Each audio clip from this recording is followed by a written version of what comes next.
आमच्या माध्यमाने पुन्हा घेतली महात्मा फुले भिडेवाडा येथील निवासस्थानाची भेट। बघूया येथील महात्मा फुलेच्या निवासस्थानाची दशा आणि दिशा। नमस्कार, महाराष्ट्र न्यूज 24 लाईव्ह चॅनलमध्ये मी भाग्यश्री आपले स्वागत करते।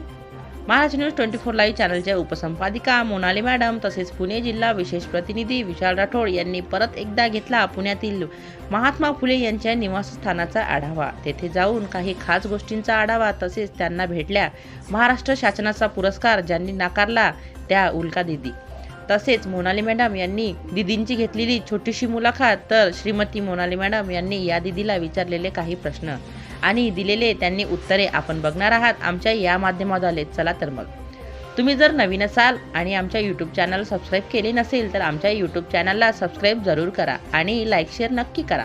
कमेंटमध्ये आम्हाला सांगा की तुम्हाला पुणे जिल्ह्यातील प्रेक्षणीय स्थळे कशी वाटली। तत्पूर्वी मी भाग्यश्री आपली रजा घेते। भेटूया पुढील अशाच एका प्रेक्षणीय स्थळासोबत। महाराष्ट्र न्यूज 24 लाईव्हचे पुणे जिल्हा विशेष प्रतिनिधी विशाल राठोड यांच्यासह मी भाग्यश्री। नमस्कार। महाराष्ट्र न्यूज 24 लाईव्हमध्ये मी भाग्यश्री आपले परत एकदा स्वागत करते आणि मी आली आहे आज इथे समता भूमी ही पुण्यातील ऐतिहासिक वास्तू स्मृती आहे, जेथे महात्मा फुले व सावित्रीबाई फुले येथे राहत होत्या आणि आपण त्यांच्या निवासस्थानामध्ये आता आतमध्ये जाणार आहोत। आपण बाहेरूनच बघताय की किती सुबक तरीकेने याची मांडणी केलेली आहे। तर हा त्यांचा वाडा आहे जेथे ज्योतिबा फुले आणि सावित्रीबाई फुले राहत होते। तर आपण अजून आतमध्ये सुद्धा जाणार आहोत आणि पाहणार आहोत इथे या वास्तूची माहिती, या ऐतिहासिक वास्तूची माहिती घेणार आहोत आणि याला नावसुद्धा दिलेलं आहे समता भूमी। तर या माझ्याबरोबर माझ्यासोबत आहेत तर पुणे जिल्हा विशेष प्रतिनिधी तसेच माझे कॅमेरामॅन विशाल राठोड।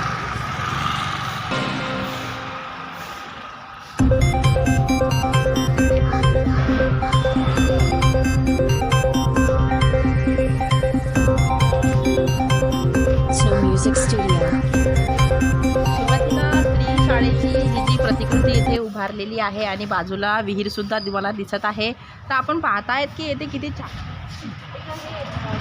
उद्यान, छोटेसे उद्यान आहे। इथे छानपैकी हा पार आहे, वडाचा पार सुद्धा दिसतोय तुम्हाला। आणि त्यानंतर हे पाहताय आपण डोक्यावर मातीचा कळस घेऊन ती, त्यानंतर येथे बाजूला मुलगी आणि इथे बघताय आपण की शेतकऱ्याचा काय आहे ते इतिहास जो आहे तो आपल्याला आतमध्ये मिळेलच काहीतरी पाहायला। आणि इथे स्त्री शाळा म्हणून इथे पुस्तकाचं चित्रसुद्धा तुम्हाला प्रतिकृती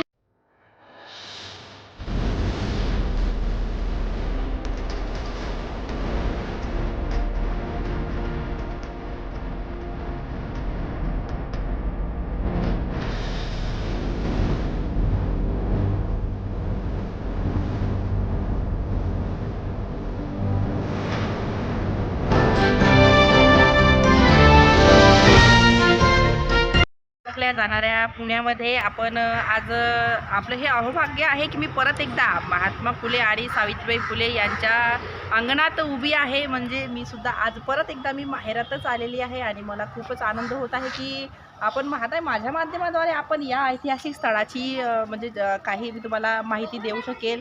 मी तुम्हाला दाखवते की या ठिकाणी किती छान प्रकारे वृक्षाची लागवड, हा पार उभा आहे वडाचा, हे तर बघितलंच आहे आपण। आणि त्यानंतर इकडे काहीतरी कार्यक्रमसुद्धा आयोजित केलेला आहे आणि आपल्याला तिथल्या संस्था चालकाने आपल्याला तिथे आमंत्रितसुद्धा केलेलं आहे। आपण थोड्या वेळात तेथे सुद्धा जाणार आहोत।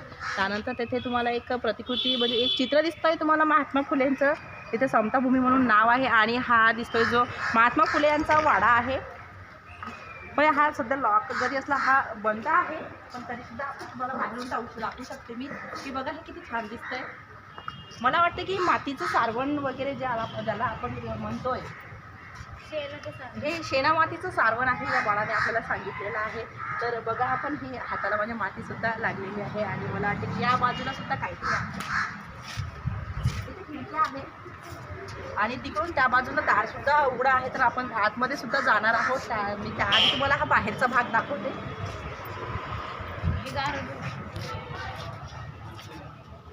आपण पाहताय संपूर्ण वाडा हा शेणामातीने किती छान तऱ्हेने लिपलेला आहे, असं सारवण केलेलं आहे याला। आणि हे ते खाली आहे हे खूप पुरातन दगड आहेत खाली टाकलेले, ज्याला आपण सध्याच्या परिस्थितीमध्ये ब्लॉक म्हणतो। इथे मेंढींच्या झाडाची आपण एक सुरेख अशी लागवड बघत आहात, ही एकसारखी अशी लागवड झालेली आहे। मेहंदीच्या झाडांची लागवड आहे. आतमध्ये काही फुलांची झाडे सुद्धा लागलेली आहेत आणि या बाजूला बघतायत आपण गुलाबाची झाडांचे सुद्धा हे झाड दिसतंय आपल्याला गुलाबांच्या फुलाचं. इकडे सुद्धा काही प्रेक्षक आपल्याला दिसतील, म्हणजे पर्यटक काही आलेले आहेत आणि कार्यक्रम आज आहे त्यामुळे. तर हे सुद्धा पाहताय आपण की हे शेणा मातीचं सारवण. तर आपल्याला असं वाटेल की हे एका तऱ्हेचं सिमेंट लागल्यासारखं आहे, पण हे सिमेंटचं नसतं. आम्ही तुम्हाला हे खरंच सांगू इच्छिते की हे जे आहे हे मातीचं आणि शेणा मातीचं सारवण आहे, कालवण करून लावलेलं आहे. तर अजून समोर इकडे पाहताय आपण ही भिंत आहे दगडांची, पुरातन काळातील दगड आहेत पण बघा. आणि हे कौलाचं घर जे आजकाल आपल्याला पाहायला मिळणारच नाही, तर हे मिळालं आहे आपल्याला सावित्री आईंच्या घरावर दिसत आहे तुम्हाला.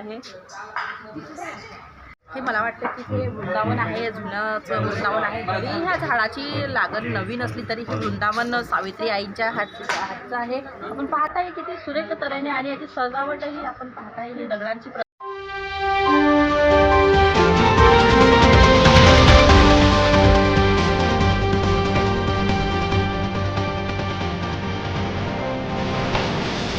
मध्ये जाणार आहे आणि आपण पाहताय की इथे एक पाटी लागलेली आहे महात्मा फुले यांचे घर म्हणून. आणि इथे हा तक्ता सुद्धा लिहिलेला आहे ज्यावर थोडी माहिती तुम्हाला मिळेल.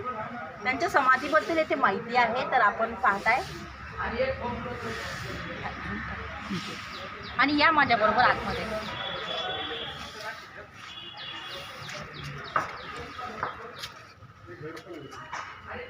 खूप वर्षापासनं अथवा खूप दिवसांपासनं आपल्या माध्यमाद्वारे अथवा भरपूर माध्यमांद्वारे आपल्याला दाखवल्या जात आहे चॅनलमध्ये. जी विहीर, ज्या विहिरीबद्दल बोललं जातं ती विहीर हीच आहे. आपण पाहू शकताय या विहिरीला पाणी सुद्धा भरपूर आहे. तर आपण पहा ही विहिरीला पाणी सुद्धा आहे आणि या पाणी मला वाटते वापरण्याच्या सुद्धा कामी आहे, कारण यामध्ये मोटारीचे पाईप वगैरे लागलेले आहेत. आणि किती छान अशी ही त्या काळातील विहीर आहे. जे इथे संपूर्ण जे गावकरी नागरिक होते याच विहिरीचं पाणी पूर्वी पिण्यासाठी म्हणून घेऊन जात होते. तर आपण पाहतासाठी पाणी त्यांना मिळवून दिले होते. जी विहीर खोदली होती आणि हेच ती विहीर आहे जिथे मी आज उभी आहे. तर माझ्यासोबत इथले काही पर्यटक आहेत, हे ठाण्यावरून आलेले पर्यटक आहेत. मी ज्यांना थोडी माहिती विचारणार आहे. नमस्कार सर, महाराष्ट्र न्यूज 24 लाईव्हमध्ये मी आपले स्वागत करते. आणि सर मला तुमचं पूर्ण नाव सांगा. माझं नाव सुशांत पांडुरंग गायकवाड आहे आणि मी कुठं आले आपण? ठाणे शहरातमध्ये रहिवासी आहे. अच्छा, मग काय व्यवसाय करताय आपण? मी नोकरी करतो आणि मी फुले शाहू आंबेडकरी चळवळीत पण एक सामील झाले सामाजिक होते. कार्य करतो. अच्छा, तर आपल्याला एक सामाजिक कार्यकर्ते इथे लाभलेले आहेत. तर मी सरांना थोडी माहिती विचारणार. सर मला या जो विहिरीचा इतिहास आहे हा सर्वांना माहितीच आहे की ही विहीर अस्पृश्यांसाठी होती. तर मग आजकाल का अस्पृश्यतेबद्दल परत लोक तसेच करत आहेत की ही नदीनं का मानतात आणि एक समान का जगत कसं नाही? आहे मॅडम की आता मी एक अदृश्य स्वरूपात या देशामध्ये आजही मनुस्मृतीचा कायदा सुरू आहे, लागू आहे. आज जे केंद्रात सरकार आहे, जे काय सगळीकडे शासन प्रशासनामध्ये जे अदृश्य स्वरूपात जे ब्राह्मणवादाचं वर्चस्व आहे ते आज ताग्यात कायम आहे. महात्मा फुलेने आयुष्यभर त्यासाठी संघर्ष केला. त्यांनी काय ब्राह्मण जातीच्या विरोधात केलेलं नाही, ब्राह्मणवादाविरोधात केला, ब्राह्मण्या विरोधात केला. आणि त्यांचेच नंतर हे कार्य पुढे नेताना छत्रपती शाहू महाराजांनी ते कार्य पुढे नेलं. नंतर डॉक्टर बाबासाहेब आंबेडकरांनी तर संविधानाच्या याच्यामध्ये फुले शाहूंचं जे समतावादी हे आहे ते त्यांनी रुजवण्याचा प्रयत्न केला, म्हणजे संविधानाच्या मार्फत. म्हणजे फुले शाहू आंबेडकर हे आम्ही भारतीय समाज व्यवस्थेचे, समाज रचनेचे जे प्रस्थानाचे जे हे आहेत ते आम्ही त्यांना आधारस्तंभ मानतो. आणि त्यांचं हे खरं तर कार्य, त्यांचे विचार जे आहेत ते घराघरात पोहोचले पाहिजेत. असे जे विद्यार्थी आहेत, तरुण आहेत, सर्वांकडे, महिलांकडे विशेषतः पोहोचले पाहिजेत. आज आपण बघतो दगडूशेठ हलवाईच्या समोर जी महात्मा फुलेंनी पहिली शाळा सुरू केली भिडेवाड्यात, ती आहे प्रचंड एकदम वाईट अवस्थेत ती आज आहे, पडझड झालेली आहे. आज तिथे आपण बघतो बहुजन समाजातला राष्ट्रीय स्मारक म्हणून, कारण भारतातली पहिली मुलींची शाळा आहे ती. तर ती त्या दृष्टीने समाजातील सुशिक्षित महिलांनी पुढे येऊन तर आपण एकादशी सर इथे म्हणजे नेमकं पर्यटनासाठी आलेले आहात की इथे आज जो कार्यक्रम आयोजित केलेला आहे नाही नाही, मी त्यासाठी सुद्धा? पर्यटनासाठी आलोय पर्यटनासाठी. आणि माझी मिसेस आहे सोबत. अच्छा हो अ, या या अच्छा आपण सरांच्या मिसेसला सुद्धा भेटणार आहोत तर आपल्याला आनंदच होता या ताई. माझ्या मिसेस आहेत. नमस्कार करुणा. ताई, मला तुमचं नाव सांगा. सानिका सुशांत. अच्छा तर आपण काय व्यवसाय करता? हाऊसवाईफ. हाऊसवाईफच आहात तर तुम्ही काय सांगाल ताई या वाड्याबद्दल? नाही खूपच छान आहे. हा. आणि तुम्हाला महिलांचं कसं वाटतं इथे येऊन? म्हणजे खूप अस्पृश्यांसाठी पहिला रस्ता. आम्हाला ते बघायला मिळाले सगळं. यांचं भाग्य म्हणजे आहे. आपल्यासाठी म्हणजे भाग्य आहे. आपल्यासारख्या खरंच स्त्रियांचं भाग्य. हे माहेरच आहे हा. आणि मी सुद्धा माझे अहोभाग्य समजते आणि प्रत्येकाने इथे येऊन बघायलाच हा. पाहिजे. हरवून गेले आणि सगळं विशेष बघून. यांची ओळख करून द्यायची म्हणजे हा, हा. त्यांचे आजोबा धोत्रे गुरुजी ठाणे जिल्ह्याचे शेड्यूल कास्ट फेडरेशनचे अध्यक्ष होते. बाबासाहेबांचे निकटचे सहकारी होते. हा, हा, हा. त्यांचे काका शिवराम गोपाळ जाधव अच्छा. नावाचे आमचे ठाण्यातले मोठे हा, हा, कार्यकर्ते होते, जे महाड आणि यांच्यामध्ये कर्मवीर संभाजी तुकाराम गायकवाड, शिवराम गोपाळ जाधव हे महाड क्रांती ह्याच्यामध्ये जो हे झाला आपला क्रांती संघर्ष झाला त्याच्यामध्ये बाबासाहेबांचे निकटचे कार्यकर्ते होते, ते यांचे आजोबा होते. ठीक आहे सर, धन्यवाद सर आणि ओके, धन्यवाद ताई, मी धन्यवाद. तुम्हाला Thank you. सुद्धा धन्यवाद देते. आणि आम्हाला इतके छान पर्यटक आज इथे लाभले आहे आणि त्यांनी खूप छान प्रकारे आपल्याला माहिती दिली, मार्गदर्शन सुद्धा सांगितले. तर आपण अजूनही सर काही मी नाही. परत तुमचे आभार मानते माझ्या चॅनलशी Thank you, thank you भेटल्याबद्दल. very much. ठीक आहे आणि मी तुम्हाला परत एकदा हा वाडा दाखवू Yes, इच्छिते yes. या माझ्या माध्यमातून. आपण इथे पाहतात की जुन्या भाषेमध्ये हे जे ज्याला ओसरी म्हणून ओळखलं जातं त्याला पडवी म्हणून असे संबोधतात. तर पडवी हा शब्द बहुतांश लोकांना अजूनपर्यंत ही माहिती नाही आहे, पण मराठीमध्ये याला पडवीच असे म्हटले जाते. आणि आतमध्ये सुद्धा अजून आपल्याला फोटो वगैरे लागलेले आहेत काही. आणि हा बघताय आपण, हा ही किती मोठी खोली आहे ती पण येथे सुद्धा तिथे शेणामातीचंच सारवण झालेलं आहे. आणि तुम्हाला सुरुवातीपासनं येथे दाखवते की इथे कसल्या प्रकारचे हे जे लागलेले आहेत, तक्ते लागले आहेत, ते पाहू शकताय आपण.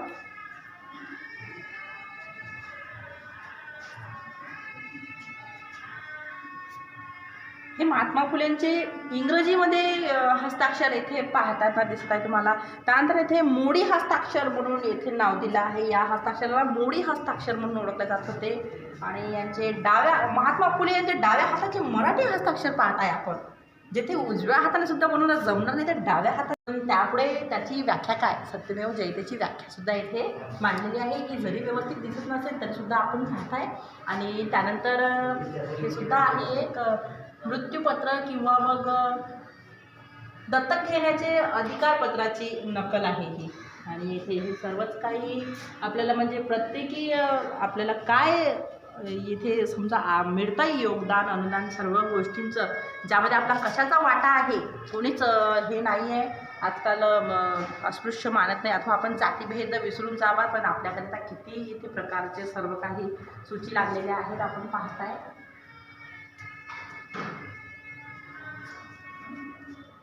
हा पवाडा इथे छत्रपती शिवाजी राजे भोसले यांचा पवाडा, मग त्याची ही नकल आहे. मुद्रण त्याला म्हणतात. आणि ह्या ग्रंथात त्याची इथे एक नकल काढलेली दिसते तुम्हाला. आणि हा शेतकऱ्याचा असूड म्हणून हे लहानसे पुस्तक महात्मा फुलेंचे. परत इथे गुलामगिरी सालवडी गुलामगिरी म्हणून एक हे आहे लहानसे पुस्तक महात्मा फुलेंचे. आणि जाया काराडी लिंबू याचे जे महात्मा फुले ज्योतिबा फुले यांचे एकनिष्ठ हे सहकारी होते. तर आपण पाहताय की कैलासवासी श्री जाया काराडी लिंबू असे यांचे नाव होते. यांचा जन्म आणि मृत्यू सुद्धा इथे दिलेला आहे. त्यानंतर इथे रावजी चिपळूणकर, हे रावजी चिपळूणकरांचे चित्र तुम्हाला इथे पाहायला मिळते. आणि इथे निष्ठावंत सहकारी जे होते महात्मा फुलेंचे निष्ठावंत सहकारी जे होते ते भाऊ कोंडाजी पाटील, ओतूर पुणे येथे. आणि यांच्याबद्दल काय बोलायचं आहे हे तर आपल्या सर्वांना म्हणजे छत्रपती श्री शाहू महाराजांची ही प्रतिमा आहे. किती छान अशी ही तेव्हाची प्रतिमा आहे. आणि पुणे महानगरमध्ये नगरपालिका 16 वर्षे नियुक्त सभासदीचा येथे नाव आहे, जे गव्हर्नर जनरल होते ऑफ इंडियाचे, honorary surgeon to viceroy and governor general of India. इथे त्यांचा जन्ममृत्यू हे दिलेला आहे. इथे पाहताय surgeon doctor Vishram Ramji Phule LM&S Jyotirao Phule यांचे सहकारी व सत्यशोधक समाज अध्यक्ष. आणि हे म्हणजे आपले सर्वांचेच प्रेरणास्थान, सर्वांचे हे बाबा आपले हे जे आहेत बाबा महामानव परमपूज्य डॉक्टर बाबासाहेब आंबेडकर यांची प्रतिमा. त्यानंतर या बाजूला सावित्री आईंची सुद्धा प्रतिमा आपल्याला पाहायला मिळत आहे. हा फोटो बघताय तुम्ही.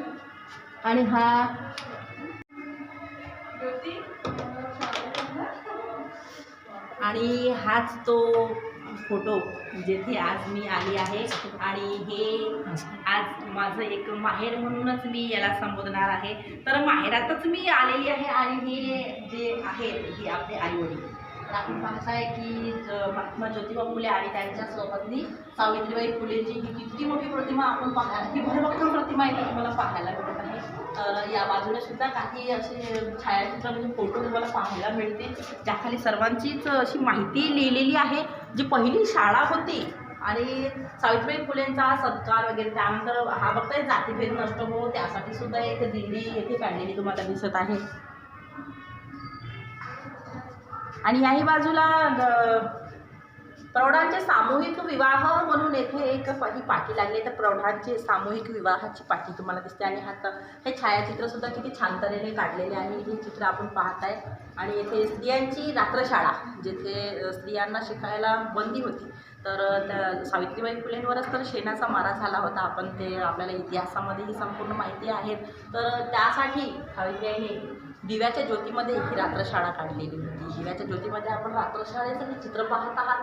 आणि किती छान तऱ्हेने हे चित्र आहे. आणि तिथे बाजूला सुद्धा मेजर कँडी यांच्याकडून जो सत्कार झाला होता महात्मा फुलेंचा, हे तेव्हाचे चित्र आहे. हे तेव्हाची प्रतिकृती आपण इथे बघताय किती छान तऱ्हेने आहे. आणि परत मी तुम्हाला एक हे सांगते की शाळेत जाताना सावित्री आईचा जो छळ झाला होता, ज्यांना शेणा मातीचे गोळे फेकून मारल्या जात होते, ज्यांना खूपच लोकांनी त्रास दिला होता, हा तेव्हाचा देखावा बघताय आपण. आणि ही सावित्री आई तरीसुद्धा ही न घाबरता न डगमगता ही कशी धैर्याने सामोरे गेली. आणि मला तर वाटते की प्रत्येक स्त्रीने एक धैर्याने सामोरे जावे आणि धाडसच करावे. प्रत्येकीने सावित्री आणि हिरकणी होणे गरजेचंच आहे. हे पाहताय आपण शूद्रांसाठी मुलींची शाळा सावित्रीबाई फुले येथे शिकवताना आपल्याला दिसत आहे. आणि शूद्राधिकांना शिक्षणदान करण्याच्या कृत्यामुळं इथे आपण सहकारी काय आहे गृहत्याग, हा त्यांचा गृहत्याग. ज्योतिबा फुले आणि सावित्रीबाई फुलेंचा हा गृहत्याग आहे. जे घर सोडून जात होते, त्यांना शिक्षणासाठी जेव्हा मनाई केली होती तेव्हा. अजूनही इथे काही छायाचित्र तुम्हाला दाखवू इच्छिते. उच्चवर्णीयांच्या लग्न मिरवणुकीत झालेला अपमान. इथे बाहेर आपण आलेलो आहोत. तुळशी वृंदावन आपल्या मागे आहे. आणि मी आज इथे एका माहेरातच बसल्यासारखी आहे. मला माझी सखी एक ताई येथे आलेले आहेत, ज्यांचं नाव मी सांगू इच्छिते. उल्काताई महाजन ह्या आदिवासी सामाजिक कार्यकर्त्या आहेत. आणि सामाजिक कार्यकर्त्या म्हटल्यानंतर आपल्याला माहिती आहे की समाज कार्य हे कुठल्या प्रकारचं असतं आणि ते किती अवघडही असतं. तर मी उल्काताई आपल्या माध्यमाशी आज जुळल्या आहेत. तर मी उल्काताईंना आज 2 शब्द विचारणार आहे. नमस्कार ताई. महाराष्ट्र न्यूज 24 लाईव्हमध्ये मी आपले स्वागत करते. आणि आज आपण येथे आले आहात आणि या कार्यक्रमाला उपस्थित तर आपल्याला कसं वाटतं? एक तर फुलेवाड्यावर येणं हीच खूपच अभिमानास्पद गोष्ट आहे. आणि या वाड्यावर हा कार्यक्रम होतो आहे त्याचं वैशिष्ट्य. अनेकदा इथे आलेले आहे. पण आपण जे कोणी महाराष्ट्रामधल्या सर्वच नागरिकांना आणि विशेषतः ज्यांना पुरोगामी वारसा पुढे न्यायचा अशा सर्वांना महात्मा फुले कायम आदर्श आहेत. आणि त्यामुळे त्यांचं वास्तव्य जिथे होतं अशा ठिकाणी येऊन प्रेरणा घेणं हे कधीही आमच्यासारख्या सर्वच कार्यक्रमांसाठी खूप आनंदाची गोष्ट असते. आणि ताई, तुम्ही या सामाजिक कार्यामध्ये किती वर्षापासून अशा म्हणजे आहात? किती वर्ष झाले तुमचं योगदान या समाज कार्याला आहे? मी 32 वर्ष काम करते त्या रायगड जिल्ह्यातल्या विशेषतः आदिवासी. आणि तुमचं मूळ राहणं कुठलं? माझं मूळ गाव आहे कोल्हापूर. पण मी शिक्षणासाठी पूर्ण फिरत राहिले. महाराष्ट्रभर आणि शेवटचं शिक्षण फक्त माझं कॉलेज शिक्षण मुंबईचं आहे. पण त्यानंतर मी पुन्हा ग्रामीण भागाकडे वळले आणि रायगड जिल्ह्याच्या ग्रामीण भागाकडे तर मला एक सांगा की जे इथे पुणे हे विद्येचं माहेरघर म्हणून जे संबोधलं जात आहे, पण अजूनही रस्त्यावर मला अशिक्षित लोक दिसत आहेत आणि स्त्रियांना कोणालाच शिक्षणाची अशी पुरेशी माहिती का नसेल, याबद्दल काय खेद व्यक्त कराल तुम्ही? नाही, फक्त पुण्यातच नाही, अजून शिक्षणाच्या वाटा प्रोत्साहित आहेत, पण तरी काही त्याचा म्हणजे काहीच गाठलं नाही आपण असं म्हणता येणार नाही. म्हणजे मी जेव्हा खेड्यापाड्यातून फिरते तेव्हा अगदी छोट्या छोट्या खेड्यात पाड्यात सुद्धा मुली शिकत आहेत आणि शाळेत जाण्यासाठी जेव्हा बसला रांग लावून उभ्या असतात ते बघून छान वाटतं. कारण सावित्रीबाईंनी खुली केलेली जी वाट आहे त्या वाटेवर आता असंख्य मुली चालतात. पण स्वातंत्र्यानंतर जे प्रयत्न व्हायला पाहिजे होते, विशेषतः बहुजनांना शिक्षण आणि उच्च शिक्षणाच्या वाटा खुल्या करण्यासाठी, ते मात्र आज शिक्षणाच्या खाजगीकरणामुळे आपण उलट्या दिशेने वळतोय असं दिसतंय आणि त्याचा निश्चितच खेद वाटतो. त्यामुळे आज बहुजन मुलांना उच्च शिक्षण आणि चांगल्या विद्यापीठांमधून शिक्षण याची संधीच दुर्मिळ होते की काय असं दिसतं. तर तुम्ही हे जे समाजकार्य एका तऱ्हेने चालवत आहात, म्हणजे आपण असं समजूया अथवा मग तुम्हाला कुठल्या संस्थेचा वगैरे म्हणजे आदर म्हणजे कुठले बड्या व्यक्तीचा काही तुम्हाला पाठिंबा आहे का? नाही, बड्या व्यक्ती कशाला म्हणायचा हाच प्रश्न आहे. पण आम्ही जी ही संघटना आणि चळवळ उभी केली ती अनेकांचा, महाराष्ट्रात तर खूप जणांचा आदर्श आहे. तर तो डोळ्यासमोर ठेवून ही संघटना उभारली आणि त्यामध्ये आमचा मुख्य भर हा जनचळवळ उभारण्यावर आणि त्यामुळे त्याला जनाधार लाभला पाहिजे. कोणत्या एका व्यक्तीचा किंवा बड्या व्यक्तींच्या आधारासाठी आम्ही थांबलेलो नाही. ज्या शेतकरी, शेतमजूर आणि असंघटित कामगारांबरोबर आम्ही काम करतो तेच ही संघटना चालवतो आणि त्यासाठी लागणारा आर्थिक भारसुद्धा मुख्यतः त्यांच्यामधूनच येतो आणि त्यामुळे आम्ही कुणावरही अवलंबून राहत नाही किंवा सरकारी निधी आम्ही घेत नाही, कुठल्याही प्रकारचा परदेशी निधी किंवा संस्थात्मक निधी घेत नाही. आमच्या पायावर उभं राहणं हाच आमचं तत्त्व आहे आणि त्या तत्त्वाला धरून आम्ही करतो. तर शेतमजुरांचे जगण्याचे सगळे प्रश्न असतात. त्यांचा जिथे ते मजुरी करतात किंवा जिथे जमिनी कसतात त्या जमिनी हक्काने मिळवणं, न्याय्य मजुरी मिळणं, मजुरीच्या ठिकाणी ते शोषण होतं, त्या शोषणाविरुद्ध आवाज उठवणं असं आमच्या कामाचं स्वरूप आहे. आणि त्यात त्यांच्या जगण्याला भिडणारे शिक्षण, आरोग्य, पाण्याचा प्रश्न असेल, मूलभूत सुविधांचा असेल, ते सगळेच प्रश्न हक्क म्हणून त्याच्याकडे कसं बघायचं आणि त्या हक्कासाठी लढा उभारणं यांचं काम. तर ताई, मी ताईंना एक शेवटचा प्रश्न विचारणार आहे आणि तो आपण ताईंना नक्कीच विचारूया. मलाही आशा आहे की ताई त्याचं उत्तर देईलच. तर ताई, मला एक सांगा, हल्ली म्हणजे सर्वांच्याच कानावर एक गोष्ट आली होती, म्हणजे सर्वांना माहीतच आहे की आपण मधल्या काळात एक पुरस्कार नाकारला होता. तर त्याचे कारण काय आणि त्याचे संपूर्ण पुरस्काराचे नाव आणि त्याचे कारण माझ्या माध्यमाला जनतेला या माध्यमाद्वारे सांगावे. ABP माझा हे जे चॅनल आहे त्या चॅनेलने दिलेला तो पुरस्कार होता. त्यांनी माझा सन्मान असं कार्यक्रमाचं स्वरूप होतं आणि तो सन्मान सामाजिक कार्यकर्ता म्हणून मला त्यांनी जाहीर केला होता. पण मधल्या काळात जी राजकीय घडामोडी महाराष्ट्रामध्ये चालू होत्या त्यामध्ये सरकार बदललं आणि ते ज्या पद्धतीने बदललं त्याच्यावर जनतेमध्ये संविधानाची पायमल्ली करण्यात आली. मतदारांनी जो एक विश्वास ठेवलेला असतो, जो उमेदवार निवडून देतात त्या विश्वासाचा घात करण्यात आला आणि फक्त पैशाच्या बळाच्या आधारे ज्या प्रकारे सत्तांतर झालं ते अजिबात कोणत्याही जाणत्या नागरिकांना पटणार नाही. तसंच ते मला पटलं नाही. जेव्हा मला हे कळवण्यात आलं की ABP माझाचा पुरस्कार हा नव्याने निवडून आलेल्या मुख्यमंत्र्यांच्या हस्ते म्हणजे एकनाथ शिंदे यांच्या हस्ते देण्यात येणार आहे आणि देवेंद्र फडणवीस आणि एकनाथ शिंदे त्या कार्यक्रमाचे प्रमुख पाहुणे असतील असे ऐकल्यावर मी म्हटलं की जिथे मला हा घात झालेला दिसतो आणि संविधानाचं उल्लंघन दिसतं त्या व्यक्तींच्या हस्ते पुरस्कार स्वीकारणं हे माझ्या सत्सर्वी विवेकीला पटणारं नाही. त्यामुळे हा पुरस्कार नाकारला. तर मग तुम्हाला तेव्हा असं थोडं वेगळं नाही वाटलं का, म्हणजे तुम्हाला कोणाचे फोन वगैरे आणि त्यानंतर काही असं विरोधकांचं काही असं काही तुम्हाला असं वाटलं नाही का की आपल्यावर कुठला तरी दबाव येतो पुरस्कार नाकारल्यामुळं अथवा काही? मला वाटतं मी नेहमीच आम्ही जी सगळेच कार्यकर्ते जी वाट चालत आलो त्याच्यामध्ये सत्सर विवेक बुद्धीला स्मरून निर्णय घेणं हे त्याच्यात अभिप्रेत आणि त्यामुळे कुणाचा दबाव येईल किंवा याची मला त्याचा म्हणजे निर्णय घेताना मी त्याचा अजिबात विचार केला नाही. जे आपल्याला योग्य वाटतं तेच आपण करावं हे मी आतापर्यंत मानत आले. पण ते केल्यानंतर अनेक थरांमधून अभिनंदन करण्यात आलं आणि जागोजागी आणि महाराष्ट्रभरातून मला फोन आले या निर्णयाला पाठिंबा पाठिंबा व्यक्त करणारी मतं मांडली गेली. काही लोकांचा अर्थातच विरोध झाला किंवा माझीच लायकी काढली गेली. ते ठीक आहे, म्हणजे ते होतंच ते होतंच. प्रत्येकासोबत. आणि विरोध अंगावर घ्यायचा आणि तो घेऊनही आपलं तत्वानुसार काम पुढे न्यायचं हे तर आपण महात्मा फुलेंनी आणि सावित्रीबाईंकडून शिकत आलो, त्यामुळे ते करत राहायचं. तर फार तुमचे आभार ताई आणि धन्यवाद तुम्हाला. मी परत एकदा तुमचा धन्यवाद देते की महाराष्ट्र न्यूज 24 लाईव्हच्या माध्यमाद्वारे तुम्ही प्रेक्षकांना खूप छान अशी माहिती दिली आहे आणि मी सुद्धा मला खूप छान वाटत आहे की आज योगायोग मला तुम्ही या ठिकाणी भेटला आहात. तर मी परत एकदा आभार मानते आणि नमस्कार.